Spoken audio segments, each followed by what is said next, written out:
Darby Partner. She's our professional holistic midwife, and yeah, I'm very happy to be interviewing her about her projects and her visions and her stories. So here is Darby. And do you want to tell us a bit about your story, how you came here, and what you want to offer? Let's see. Well, I've always wanted to be on this beautiful island for many years. The last time I visited Maui, actually, I went home to beautiful also Oregon and said, I'm not going back to Hawaii until I can stay as long as I want. And so I tied everything up back in Oregon and came out last August, and it's just been an amazing blessing to be here. I finished, before I came out, I finished my certification, so that was a big deal. I've been practicing a little bit before I actually got certified, but I felt like it was important, so I finished that. Studied for a year for my board exams, and I wanted to get that all done before I moved out to Hawaii because I knew I wasn't going to sit inside and study as much here as when it was rainy and dark and cold in Oregon. It was a lot easier to sit and study in front of a computer. And so anyway, so now I'm here, and I just, my vision is just to serve women to have beautiful, gentle, empowered births. 18 years ago when my first son was born, I had such an empowering experience that has just served me throughout the past 18 years of life and parenting, single parenting, just, life, which can be hard. And I always had my birth experience to fall back on, and it always carried me. It carried me through the hard times, and then also brought me happiness, during the good times. And so I really feel like that's something that needs to be taken back. Women need to take that back because it's something that Spirit, Goddess, God has given us to get through life, is that power and that bliss that we feel with a natural, gentle, empowered birth. And so that all women deserve to have that strength to carry them through parenting and through the rest of their life.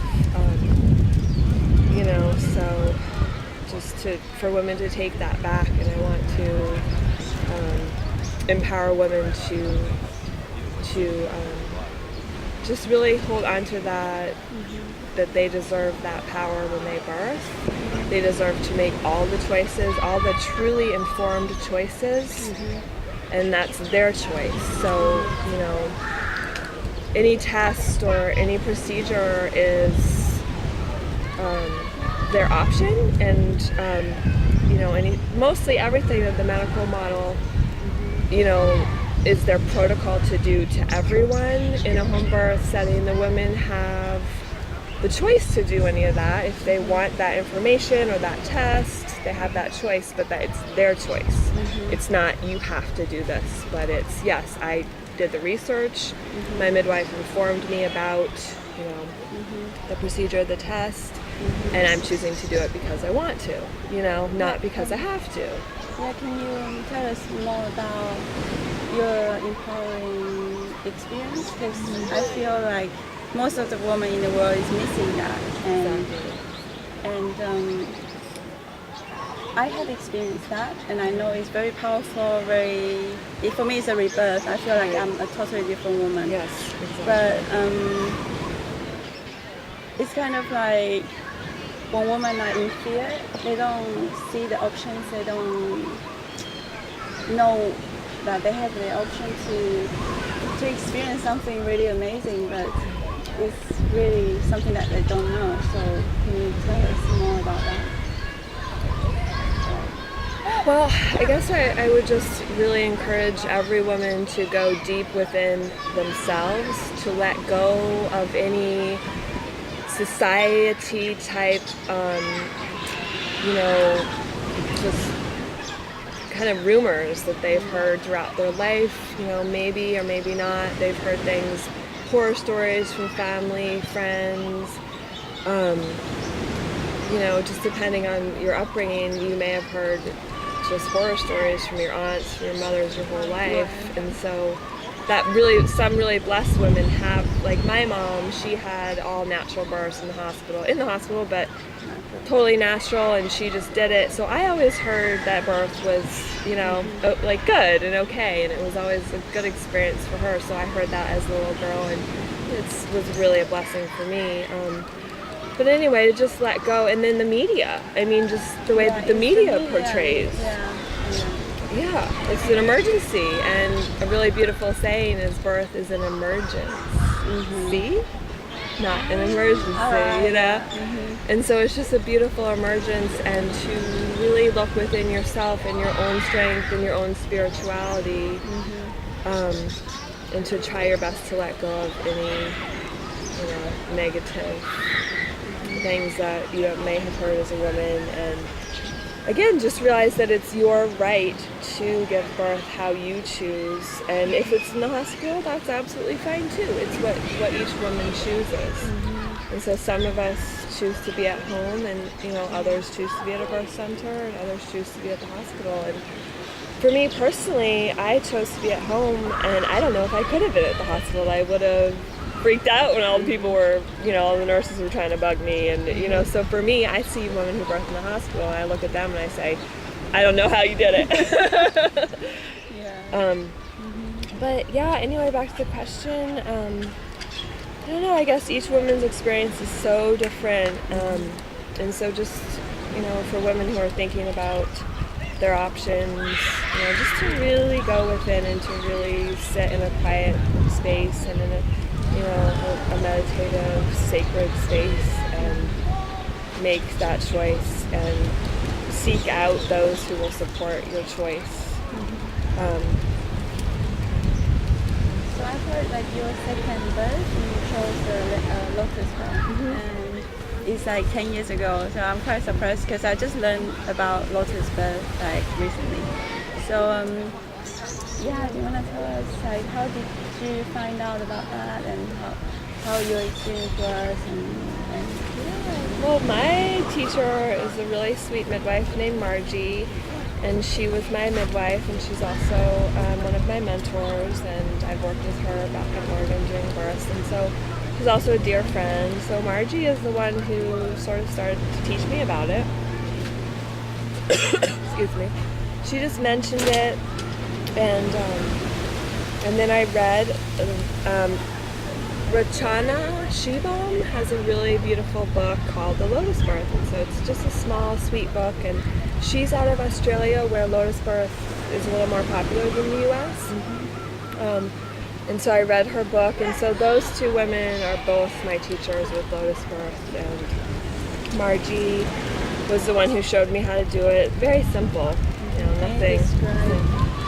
Yeah, so, well, my birth with Azri, my second son, who's now 10, the midwives walked in the door and I was in bed with my baby.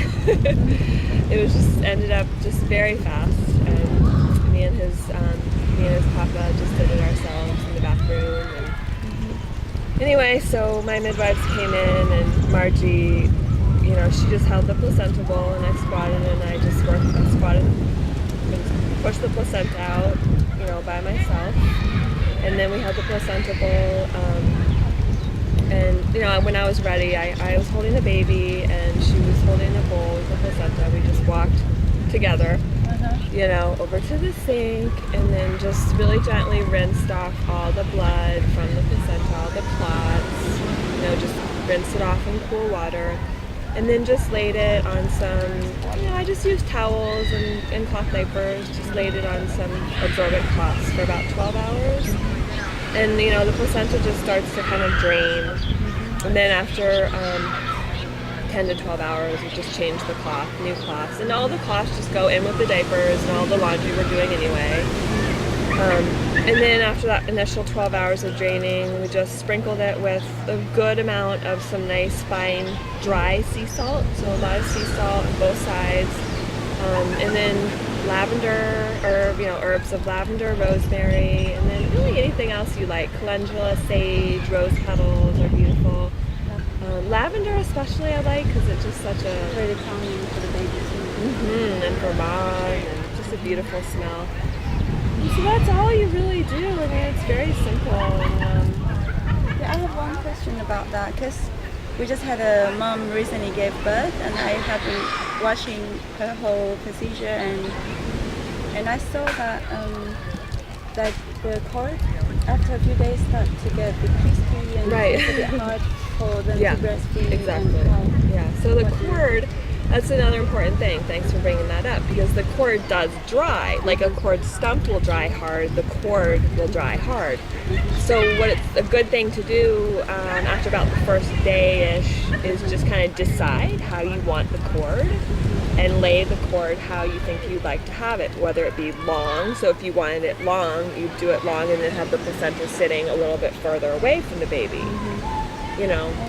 Or you could do, like a rounded kind of folded cord so that the placenta can be right next to the baby. So yeah, you have to keep in mind that the cord will dry, and then, like you said, you can't exactly like swing the placenta all around. It's like not that you do that anyway, but yeah. And then the baby just lets go of the whole placenta along with the cord when it's ready. And some people just do partial, which is absolutely fine too.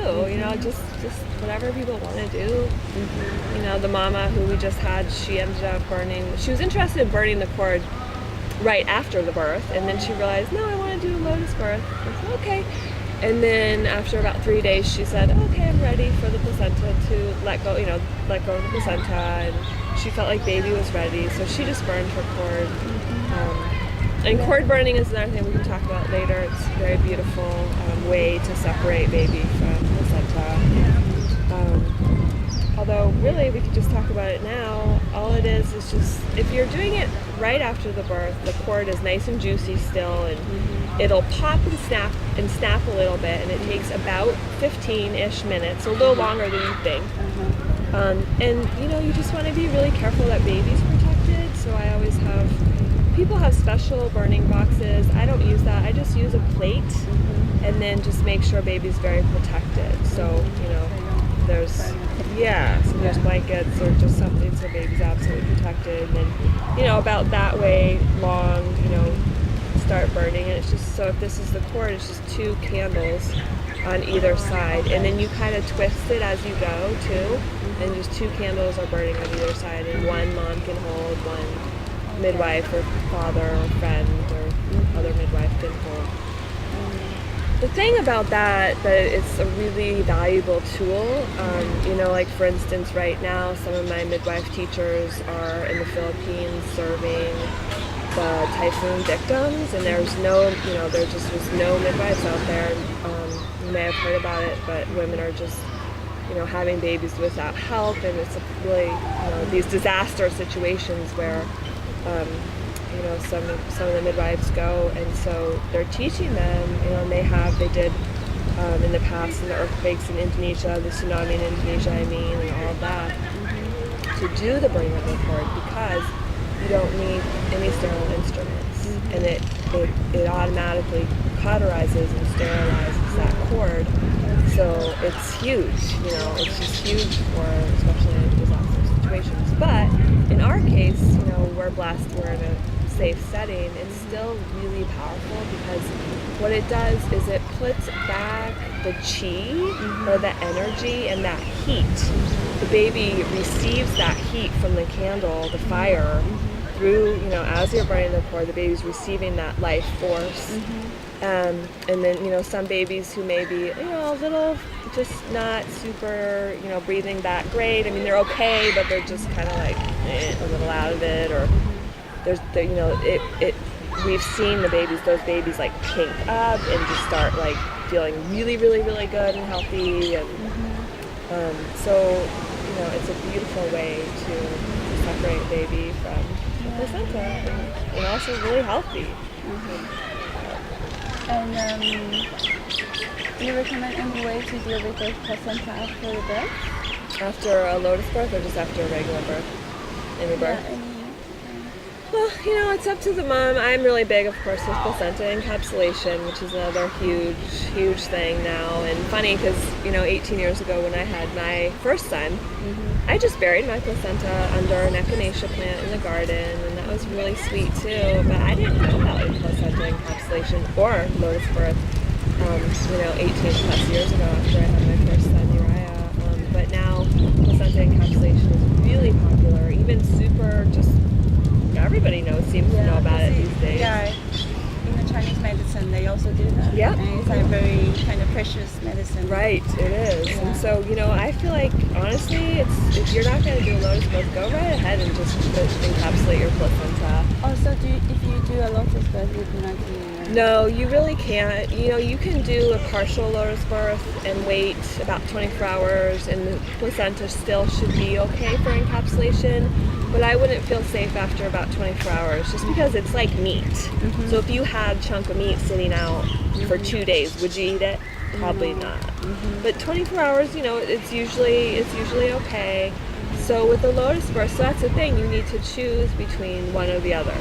So that can be a choice that, And how do you do encapsulation? So for encapsulation, it's just basically, I go by the traditional Chinese medicine way. Usually I always do that. Some women will request raw method, and I'll do that, of course, if they request. But by default, I just do traditional Chinese medicine, TCM, just because I feel like it's ancient. There's been thousands and thousands of years of knowledge there, and so it's valuable. And so that is basically, again, rinsing the placenta, cutting off the membranes in the cord, and then steaming it, and then dehydrating it, pulverizing it, so powdering it, and then putting it in capsules. And then when they are like totally dry in capsule, do you need to refrigerate it? Or Yeah, it's best to keep it like in a cool, dark place, because then they can last for a really long time, even till menopause. Some women can use it. Yeah, in menopause for their... And do you offer that service? Yeah, I actually give it to my clients. It's part of, it's like included. If they choose to do it, I just include it with my midwifery services. So, and also women can just contact me for just placenta encapsulation if they choose to too. Okay. Yeah. And have you done like eating the placenta raw or anything like that? I haven't so much these days. Yeah. I had a friend that did that, and and then another friend, something that other people do is they just throw chunks in smoothies. So cutting it and freezing it into little easy chunks, and then it's grown in a smoothie. Or in Mexico, I remember one lady, she made like tacos. So, Yeah, it's all up to your creativity. Yeah, exactly. Yeah. So anything more like, birth options and things like, because one of the purpose here is to provide more options, more information for women when they are choosing. So I don't know if you have anything more you want to add. Well, I feel like here on the Big Island, we're so blessed with the ocean, and that's one thing I was feeling like sharing is just that, to be with the dolphins is it's just like the utter peace and bliss. And that is so important, and the baby so much feels that in the womb. The baby's going to feel everything that you're feeling, right? So come to the island and be in the ocean and be in health and bliss and peace and birth here with us. And we're inviting all women who would like to come. Yeah, here we have the dolphins, and I feel for me it was really beautiful during the pregnancy to be able to go out and just swim with the dolphins and to experience their presence, like to have fun, and just this whole beautiful healing atmosphere. It's just so healing for the physical, for the spiritual, the emotional, for all levels of ourselves. And I know for myself, it's easy to exercise here. Yeah. You know, I want to jump in and get my exercise and feel so healthy being here. And I know that for pregnant women, it's so wonderful for everyone, including mamas and babies. And yeah, now we are camping here at Ho'okana, and it's a beautiful place to spend the weekend. Yeah. So we got like a beautiful team. We have our midwife, and so we are inviting you to join us to be here at the Big Island. And that's it. Anything to add? Oh, just remember the old saying, peace on earth begins with earth. Yeah. So you have a website. It's called Unfolding Lotus. Unfoldinglotus.com. Yeah. So if you want to contact her, you can go there. Okay. Bye.